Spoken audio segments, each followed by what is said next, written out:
kanyang kliyente. Dami niyang hininga, oh. Wala pansinin yun. Bessie, kamusta na pala si Mang Marcy? Ayun, Bessie, ayos naman si tatay. Sapat naman yung kinita nating paggabi para sa pang-araw-araw niya sa ICU. Kaya, Bessie, salamat talaga. Oo. Pero, sana mamayang gabi, mas malaki yung kitain natin. Oo naman, Bessie. Baka nga mas malaki pa eh. Diba? Girls! Girls, may bisita tayo. Meron tayong bisita. Importanteng tao. Girls! Si Mr. Oliva. Isa siya sa may-ari ng bar na ito. Monique, halika. Hello po. Bago lang siya dito, kagabi lang siya pumasok dito eh. Pero nag-iingay na. At saka gustong-gusto siya ni Congressman Sevilla. Talaga? Yes! Si Congressman? Yes! Suki natin yun ah. O naman po. At saka, maganda naman pala talaga eh. Talaga. Salamat po. Magandang araw po. Sir! Kumusta? Pogi-pogi mo naman. Celine, nadinig mo. Mukhang may papalit na sa'yo. Huwag kang parelax-relax. Galingan mo pa. At baka maubusan ka ng customer nito ni Monique. Malayo mangyari yan, sir. Alam mo, Mr. Oliva, kagabi nga lang, pumalpak yan si Monique. Marami pang kakainin bigas yan bago niya ako talunin. Oo, talaga? Kahit mas malapit tong basic ko kaysa sa'yo? Oh. Pak! Lakas kaya ng fighting spirit nito. Bessie? Bakit? Yun lang naman meron siya eh. Fighting spirit. Pero pagdating sa sayawan, wala. Talagang hindi na kayo nahiya, ha? Sa harapan ni Mr. Oliva kayo nag-aaway. Mama Janet, ang yabang kasi. Ano kaya kung mag-showdown na lang kayong dalawa? Oh, ano? Oh. Busy, ano ba kayong showdown? Bakit mo kayo mag-showdown? Showdown? Magandang idea yan. Di ba, Janet? Ay, oo po. Magaling nga po yan. Magandang idea po yan. Para mag-ingay po ang bar na pa. Oh. Celine, Monique, okay, game kayo? Ako naman, sir. Lagi naman ako game eh. Ewan ko lang sa baguhan na yan. Tingnan natin kung nasaan yung sinasabi nilang fighting spirit. Ano, Bessie? Laban! Napakita mo to. Monique! Wala ka bang sasabihin? Sige po, lalaban po. Iyon! Oh. Nasabi ko na eh! Woo!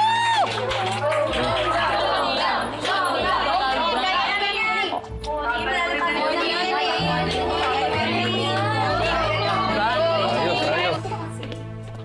Busy naman eh. Pinahamak mo naman ako dun eh. Bessie! Gusto ko lang naman kasing patunayan mo sa kanila na hindi kanila dapat ini-small, no? Na kaya mo din silang talbugan. Yayabang naman ngayon, no? Bessie, paano ko naman sila tatalbugan? Tingnan mo, ang gaganda nila, tapos ang gagaling na sumayaw. Ay, nako, Bessie! Ilang beses na kita kinausap tungkol dito. Tumingin ka sa salamin. Alam mo, ikaw, maganda ka. Sexy ka.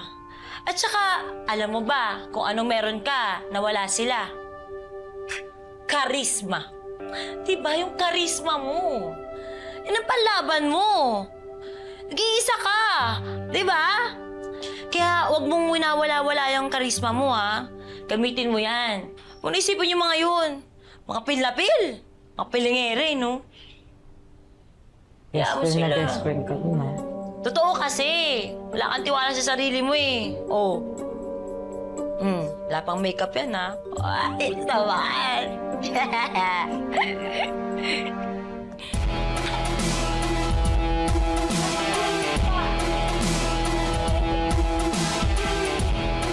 Alam mo tong si Monique. Handa na atang kapatan ka. Mali na hinaman nila ako. Humanda sila sa akin. Di nila alam ang kaya kong gawin. Oh, Cillian. Alam ko yung mukhang yan. Na iniisip ka, no? Mukhang may malupit kang gagawin. Basta, Antayin mo lang.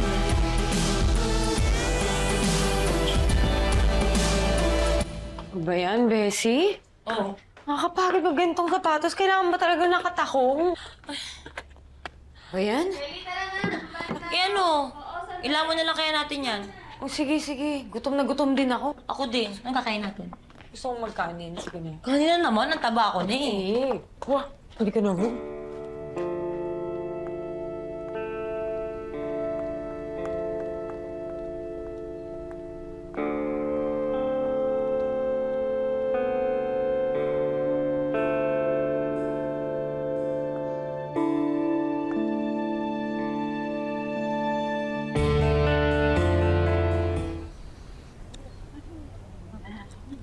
Titigman ko lang naman yung soup. Siya lang naman eh. Uy! Yan na. Welcome back, pare! Si Lena naghanda niyan. Thank you, Lena. Wala yun. Teka lang ba't parang hindi ka naman ata masaya sa pagbabalik mo? Oo, ano bang... Hindi kasi maayos na turnover ang droga eh. Tapos wala pang proper documentation. Pare, ano bang balita? Sabi ni Colonel Suarez, si General Pacheco na rin bahala. O yun naman pala eh. Pare, parang ano naman bago? Siyempre, naghihintay pa yun ng direktiba galing sa itaas. Ang importante, wala na sa yung droga. Kailangan mo lang naman malaman kung sino yung grupo sa likod ng briefcase na yan eh. Saka alam mo ang mahalaga dyan, nasa radar ka na ni General Pacheco. Hindi ka na nalalayo sa promotion mo.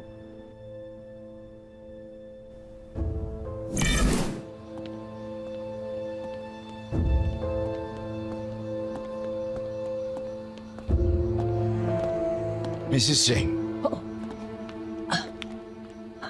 I'm glad humarap kayo sa akin ngayon, Mr. Montenegro.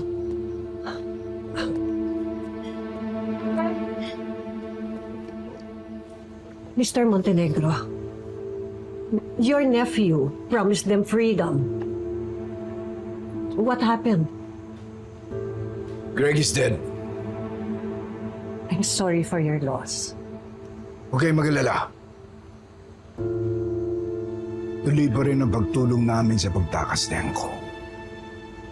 Di kami bibitaw sa pangakong yan. But in one condition. Tell your father na kailangan niya magtrabaho under me.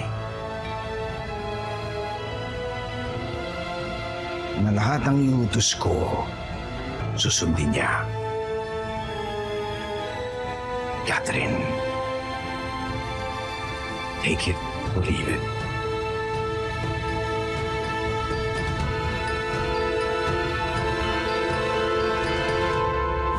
Rigor, kain ka muna ng cake. Salamat. Lena, maraming salamat talaga sa lahat ng tulong mo. Mula sa position paper, hanggang sa suggestion mo na gamitin ko yung droga para ma-reinstate ako. Rigor, hindi naman ako yung dahilan kung bakit ka nakabalik eh. Ikaw. Pinakita mo lang naman sa kanila kung sino talaga si Rigor. Dimagi ba? Diba? Sinabi ko naman sa'yo yun eh. Sana nga, Lena. Sana nga ito na yung simula ng unti-unting pagbalik sa normal ng buhay ko. Normal lang. Rigor, ang nararapat sa'yo, buhay na mas higit pa sa normal.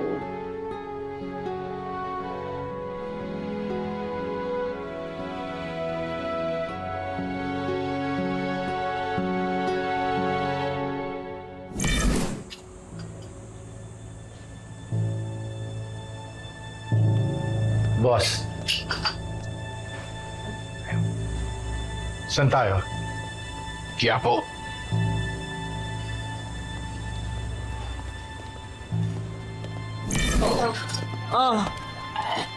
Sarap talaga, pare. Oo, oo nga eh. Sandali lang po. Aling Tess, kasama niyo po ba yan? Ipe, kasama ko, di ba? May titignan lang sa bahay, papasok lang kami.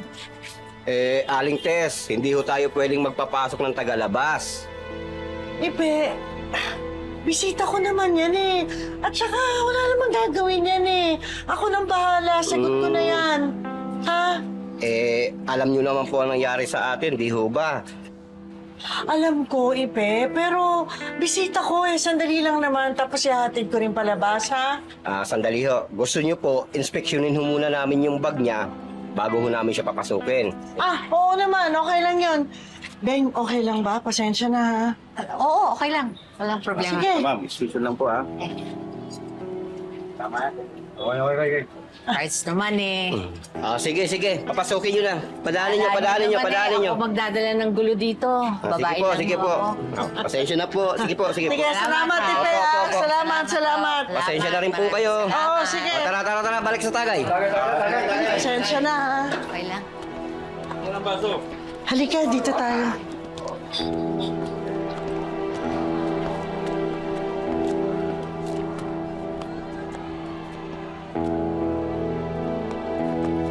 Tess, ano ba nangyari dito? Bakit gano'n sila sa labas? Medyo meron kasing gulong nangyari nun eh. Pero mahabang kwento, saka ako na ipapaliwanag. Santino! Nay, bumalik ka. Oo nga eh, may asikasuhin lang. Suki ko, si Beng. Bunso ko, si Santino. Magandang umaga po. Ganda umaga din. O sige, akit lang kami. Sige po, Nay.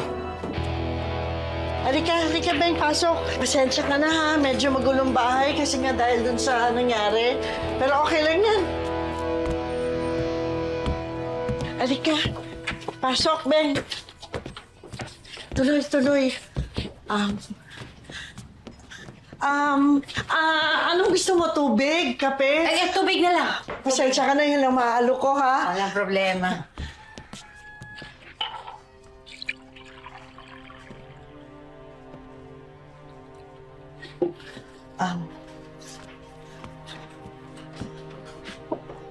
Beng, may mga TV ako.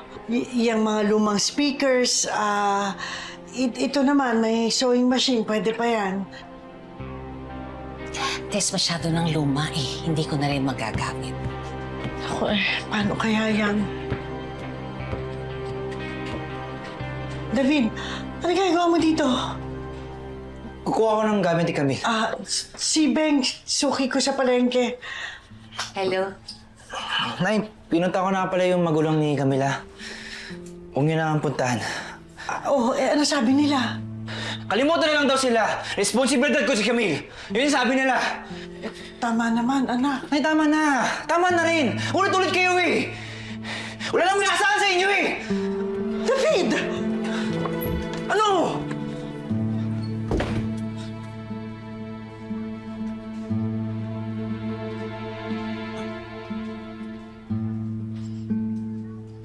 Beng, pasensya na, ha?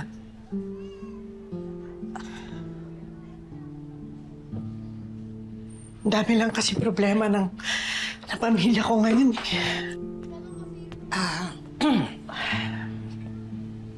Mukhang mabigat talaga yung problema nyo, no? Ano ba nangyari?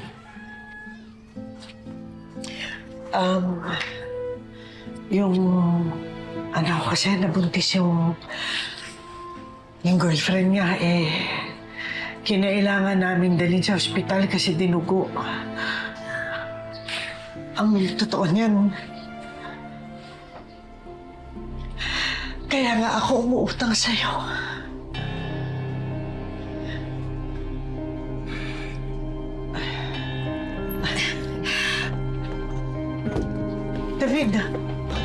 David!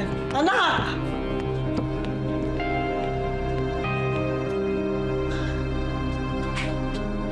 Mare, huwag ka naman problema. Papahiramin kita ng pera. Kahit walang collateral. Ang pambayad mo, yun na lang mga produkto mo dun sa tindahan.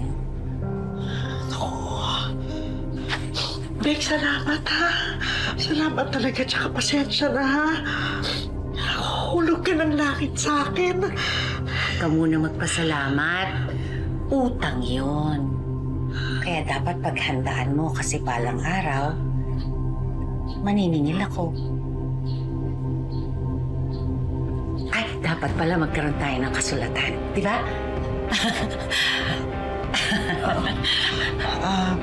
Sige, kukuha na ako ng ballpen tsaka papel.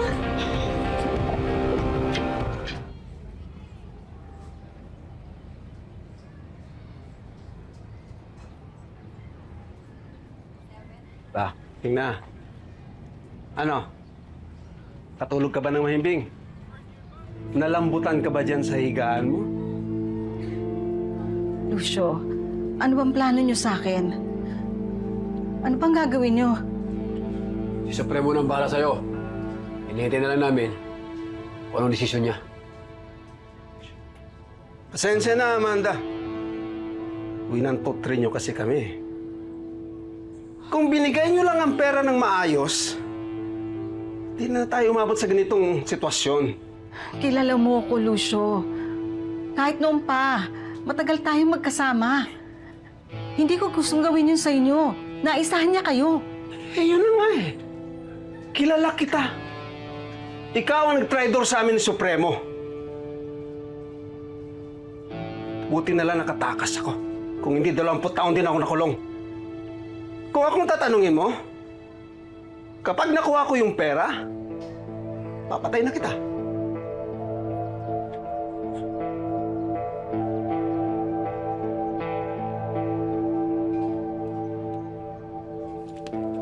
Supremo, saan ka na pala? Anong gagawin natin dito? Malaking atraso sa akin yan. Lalo na si Agustus. Kinakailangan pagbayaran nila ng doble-doble ang lahat ng hirap na dinanas ko sa kulungan. Sinasabi ko na nga eh. Ipapatubos pa ba natin to? Patayin na natin bago ipatubos. Kailangan muna natin makuha ang pera bago natin gawin kung anong nararapat sa kanya. Sige, Primo. Tatanggapin ko kung yan ang nararapat. Kung hindi mo na talaga ako mapatawad sa nagawa ko sa'yo.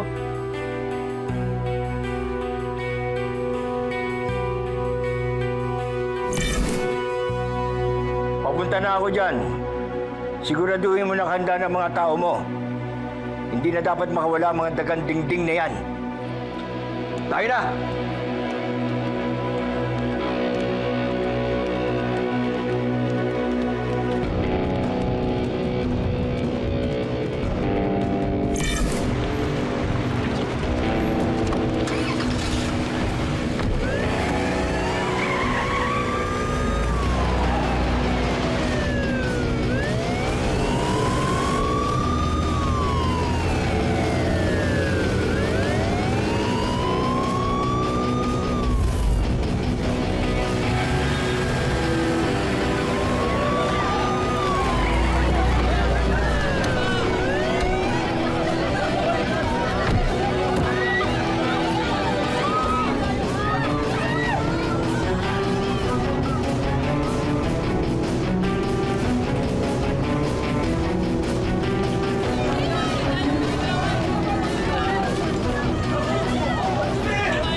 Lucio,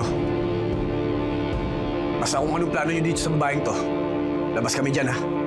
Ang maglalatanggol. Kami na bahala dyan. Basta sinisigurado ko sa'yo, hindi kayo sasabit sa problemang ito. Ano hindi sasabit? Lucio, kilala mo si Agustus. Hindi yung titigil hanggat hindi niya ako nababawi. At kapag may nangyaring masama sa akin, papatayin niya kayong lahat. Huwag mo kaming takutin, Amanda. Baka nervyusin kami. Huwag mong kalimutan. Kami ang nasa posisyon ngayon. Si Agustus dapat ang matakot kung anong gagawin namin sa'yo. Huwag kang mag-alala, Amanda. Hindi kami kasing sama nyo.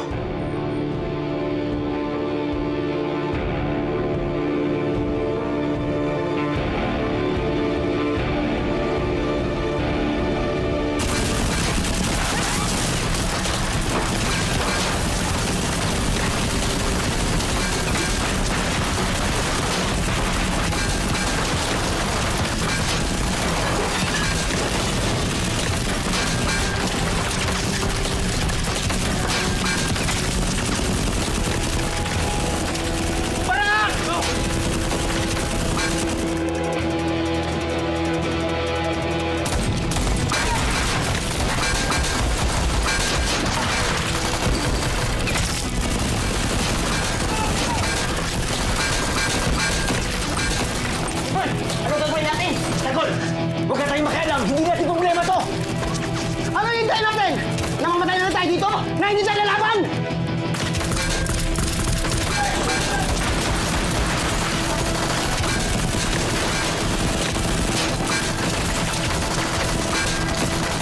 Napapaligiran tayo! Mamamatay tayo pag di tayo lumaban! Anggol! Paano tatay mo? Pag tayo lumaban, nakapatay tayo ng mga polis. Ibig sabihin, kalaban na natin sila. Hindi tayo lalaban!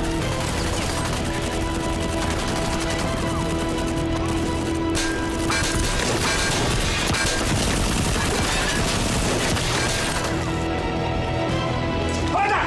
Halika na! Halika na! Wag! Tumakas na kayo! Siguradong papatayin kayong lahat na gusto sagad hindi ako nababawi! Halika na sabi! Halika na! Halika na! Riva! Riva! Sumalbo! Riva! Kunin niyo si Supremo! Kunyo! Riva! Tagol! Taparin mo ba eh?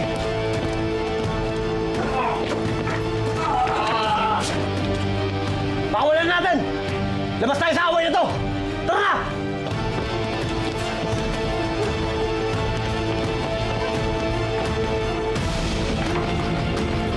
Bilis!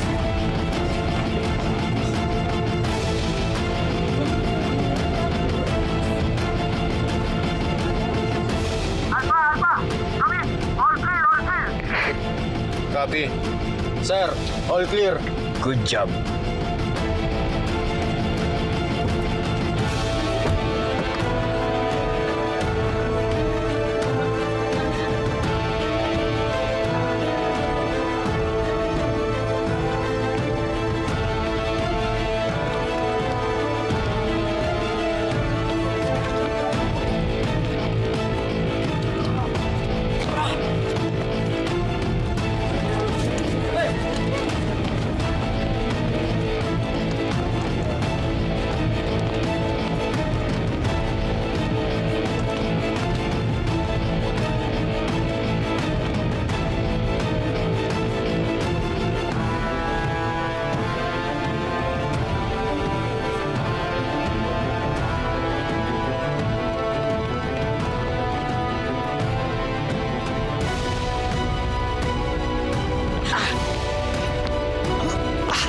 Tara! Saan tayo? Alam ang dating!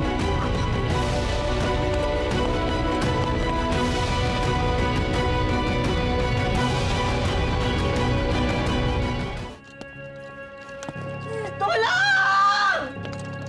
Tulungan niyo ako! Tulungan niyo ako!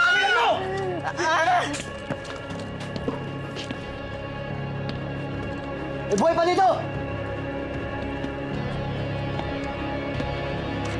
Ano?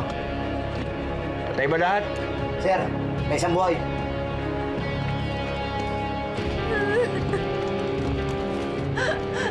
Ako na.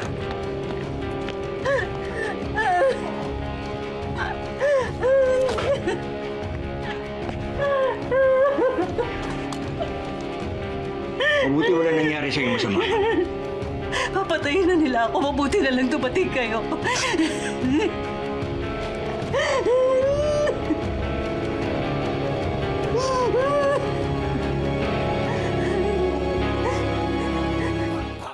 Sino mang nangangailangan sa manggaling tutulungan, tawagin lamang ang ating tagapagtanggol. Laban sa mga ganit at sinungaling humanda pagkat nandito na ang ating tagapagtanggol. Sino mang nangangailangan sa manggaling tutulungan,